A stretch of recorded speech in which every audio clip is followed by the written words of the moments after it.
बिस्मिल्लाहिर्रहमानिर्रहीम बिस्मिल्लाहिर्रहमानिर्रहीम। तो आज हम आयत नंबर 4 पढ़ेंगे, और उससे पहले हम क्या कर रहे थे, हम मुत्तकीन की खसूसियात देख रहे थे। तो मुत्तकीन की 3 सिफ़ात हमने देखी, और वो इसलिए देख रहे थे कि हम चाह रहे हैं कि हम मुत्तकी बन जाए। मुत्तकी कौन होता है? मुत्तकी ग़ैब का इल्म रखने वाला होता है। यह आयत हमें यही बता रही है ना कि मुत्तकी तभी ग़ैब पर ईमान लाएगा जब कि उसको इसका इल्म होगा। इल्म का अगला दर्जा ही तो ईमान है ना।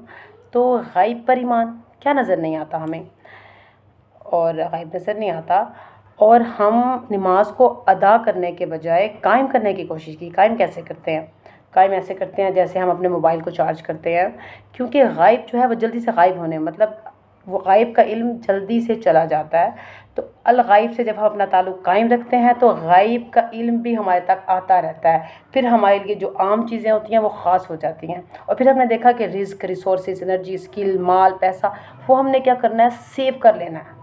हमारी साइकोलॉजी भी यही कहती है ना कि हम अपनी कीमती चीज़ों को बचा के रख लें। तो हमने अपनी कीमती चीज़ों को बचा कर रख लेना है। कहाँ डिपॉज़िट करना है? हमेशा की ज़िंदगी की तरफ। वो बचा कर, संभाल कर आगे रख देना है, अगले अकाउंट में ट्रांसफ़र कर लें, आपको मसूल हो जाएगा, मिल जाएगा। और मुत्तकी ग़ैब का इल्म रखता है। तो इल्म कहाँ से आता है? इल्म आएगा हमें वल्लज़ीना युमिनूना बिमा उनज़िला इलैका, बिमा उनज़िला इलैका सालिकल किताब की तरफ है। उस किताब के ज़रिए से हमें इल्म मिला है ना। तो वो किताब कौन लेकर आया? इलैका, आपकी तरफ, यानी नबी करीम सल्लल्लाहु अलैहि वसल्लम। यहाँ रिसालत की बात हो रही है। नबी करीम सल्लल्लाहु अलैहि वसल्लम की तरफ जो इल्म आया है उसके ऊपर आपको ईमान लाना पड़ेगा। और इल्म कौन सा था? कुरान की शक्ल में भी और हदीस की शक्ल में भी था। और कुरान की शक्ल में था तो हम चाहते हैं कि ये इल्म कायम रहे, ग़ैब का इल्म हमारे अंदर कायम रहे और वो चलता रहे। इसलिए हम उसको नमाज कायम करनी पड़ेगी। वही समझ लिया ना कि जब तक हम मोबाइल को चार्ज पे नहीं लगाएंगे तो क्या होगा? No battery. जब बैटरी नहीं होगी, सिग्नल डाउन, कुछ भी नज़र नहीं आएगा, और हमारी आंखें इसी तरह से अंधी हो जाएंगी जैसे हमारा मोबाइल अंधा हो जाता है। और फिर आंखें बंद करके तो हम कुछ भी कर सकते हैं। फिर तो हमें पता ही नहीं है ना फ्यूचर में क्या हो रहा है। और आगे हम तभी बेचेंगे ना जब हम उस देख रहे होंगे कि चीज़ें हमें आगे मिल रही हैं, और जो हम गलतियाँ कर रहे हैं, जो भी हरकतें कर रहे हैं, गलत कर रहे हैं, तो वो गलत है। ठीक है। और बिमा उनज़िला इलैका में आप देखें 2 तरह से आते हैं, उनज़िला इलैका और उनज़िला अलैका। इलैका और अलैका में क्या फ़र्क है? इलैका है जो आपके फेवर में हो।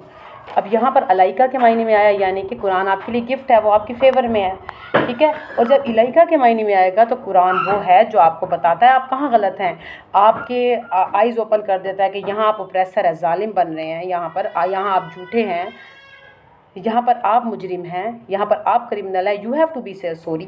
तो कभी कुरान आपके हक़ में आपके साथ चल रहा होता है, कभी आपके ख़िलाफ़ गवाही दे रहा होता है। तो कुरान आपके लिए इंस्ट्रक्शंस हैं हिलाल और हराम के बीच में, यानी कि वो आपको रिस्ट्रिक्ट करता है और फिर आपको लिबरेट भी करता है, यानी कि फ्रीडम दे देता है हर चीज़ से। अल्लाह के अलावा हर चीज़ से आपको आज़ाद कर देता है। अल्लाह सामने है तो किसी चीज़ की परवाह नहीं है। आगे देखें, वमा उनज़िला, उनज़िला क्या होता है? जो ऊपर से उतरता है। और यहाँ पर अल्लाह ताला ने यहूदियों के एतराज़ के जवाब दे दिया है। यहूदियों का एतराज़ क्या था कि ये किताब बनी इस्माइल पे क्यों आ गई, इसराइल पे क्यों नहीं आई, फ़लाँ पे क्यों आई। मतलब ये नबी करीम सल्लल्लाहु अलैहि वसल्लम पर ही आनी थी और मुकम्मल आप पर ही आई। उनज़िला और नज़ला कहते हैं जो मेहमान आपके पास आता है। तो कुरान पाक लोहे महफूज से आपके पास आया, तो वो मेहमान है आपके पास, आपको उसकी खातिर मदद करनी होगी, उसको पढ़ना होगा, समझना होगा, इल्म हासिल करना होगा, फिर इसको सेव भी रखना होगा। और फिर आगे हम देखते हैं कि ये भी पार्ट ऑफ ग़ैब है। बिमा उनज़िला इलैक एक ग़ैब भी है ना। हमें तो नहीं पता कि नबी करीम सल्लल्लाहु अलैहि वसल्लम पर पूरा का पूरा कैसे उतरा और लोहे महफूज में किस तरह से महफूज है। और फिर बताया वमा उनज़िला मिन क़ब्लिक, जो पहले आपसे पहले नाजिल हुआ वो कौन सी थी? वो हज़रत मूसा अलैहिस्सलाम की किताब उतरी, तौरात, ज़बूर, इंजील, सूफ़ इब्राहीम और मूसा, इन सब पर भी यकीन लाए।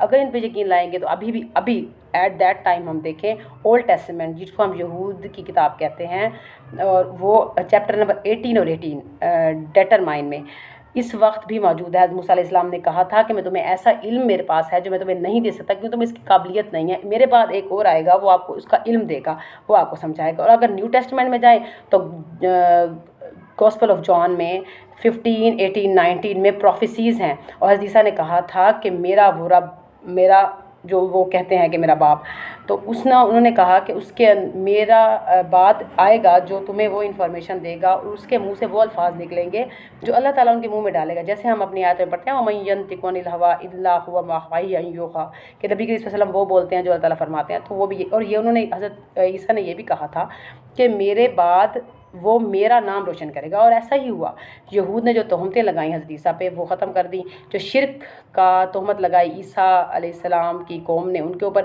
وہ بھی اس کا بھی صفایا کر دیا نبی کریم صلی اللہ علیہ وسلم نے آ کر۔ تو ایسا ہی ہوا، اور ہمیں بھی ان کتابوں پہ یقین ہے۔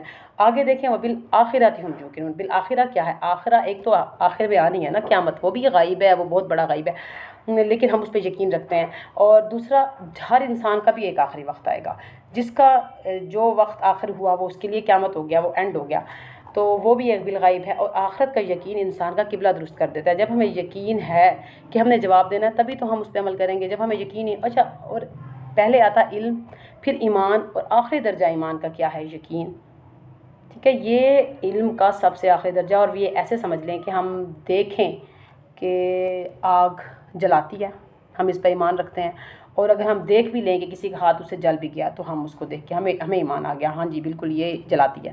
لیکن یقین کہتے ہیں جب ہم اس کے اوپر ہاتھ رکھا اور ہمارا ہاتھ جل گیا، پھر ہمیں یقین آ گیا، پھر ہم اس کے نزدیک بھی نہیں جاتے، تو یہ ہے یقین کا وہ الٹیمیٹ آخری درجہ۔ اور پھر ہم اسی کے لیے دعا کرتے ہیں، اس سے ہی دعا کرتے ہیں جو الغائب ہے، جو نظر نہیں آ رہا، اور اسی سے ہی مانگتے ہیں، پھر اسی سے جا کنیکشن جوڑتے ہیں جو غائب ہے۔ جو بھی آپ کرتے ہیں، مسلمان اس وقت جو بھی کر رہے ہیں وہ الغائب پر ہی ایمان ہے ٹوٹلی۔ اور اگر ہم اس کو آگے مزید دیکھیں تو ہم اس کو مان رہے ہیں جو الکتاب ہے، اور کس پر آئی ہے؟ یعنی کہ آپ نبی صلی اللہ علیہ وسلم پر آئی ہے، ہم اس کو ان کو بھی مان رہے ہیں، وہ بھی غائب ہے، اور کتاب پوری کی پوری آپ پر اتری، اس پر مان رہے ہیں۔ اور پھر ہم اس بات کو بھی مان رہے ہیں کہ جو کتاب ہمارے لیے آئی ہے، ہماری جو ضرورت ہے اس کو پورا کرنے کے لیے یہ کتاب کافی ہے۔ ٹھیک ہے، اور آگے جو آخری آیتوں کو اگر ہم دیکھ لیں تھوڑا سا، تو اولئک علی ھدی من ربہم واولئک ھم المفلحون۔ اب یہ جو کوالٹیز آپ کو بتائی گئی، الٹیمیٹ اس کا گول ہے کہ وہی لوگ اپنے رب کی طرف سے ہدایت پر ہیں۔ ہدایت کی ڈیفینیشن میں آپ کو انشاءاللہ کل کروں گی، تو آپ یہ سمجھیے گا کہ جو کوالٹیز آپ نے دیکھ لی ہیں اس کا الٹیمیٹ گول کیا تھا کہ آپ متقی بنیں۔ متقی وہ ہوتا ہے جو غائب کی ہر بات پر یقین رکھتا ہے، اور غائب کا علم جلدی سے غائب ہو جاتا ہے، تو اس کو غائب نہیں ہونے دینا، دوبارہ الغیب سے کنیکشن، یعنی اللہ تعالیٰ سے کنیکشن قائم رکھنا ہے۔ کنیکشن قائم کرنے کے لیے آپ کے نبی نے آپ کو ایک کتاب دی ہے، کتاب کے اندر وہ راز ہیں کہ آپ کے ہوش اڑا دیں گے۔ اس کو راز کو کھولنے کے لیے آپ کو اس کی زبان سیکھنی پڑے گی، اس کی زبان سیکھیں گے تو اس کے ذریعے سے ایک خاص پوسچر میں، ایک خاص عبادت میں، ایک خاص ڈائیورژن میں، جب کہ نماز مومن کی معراج ہے اس کا ٹائم وہیں رک جانا چاہیے، ارد گرد کے حالات سے بے پرواہ ہو کر اپنے اس الغائب اپنے رب سے کنیکشن جوڑیں گے تو آپ کو وہ باتیں سمجھ میں آئیں گی، پھر آپ ایسے متقی ہو جائیں گے کہ پھر آپ کو سمجھ آ جائے گی کہ کیا کرنا ہے کیا نہیں کرنا۔ جب آپ اس کے مطابق عمل کریں گے پھر آپ کی کامیابی، المفلحون تو آپ ہوں گے۔ تو پھر ہم سب نے مفلحون بننا ہے، تو انشاءاللہ ہم یہ سب چیزیں اپلائی کرنے کی کوشش کریں گے۔ السلام علیکم ورحمۃ اللہ وبرکاتہ۔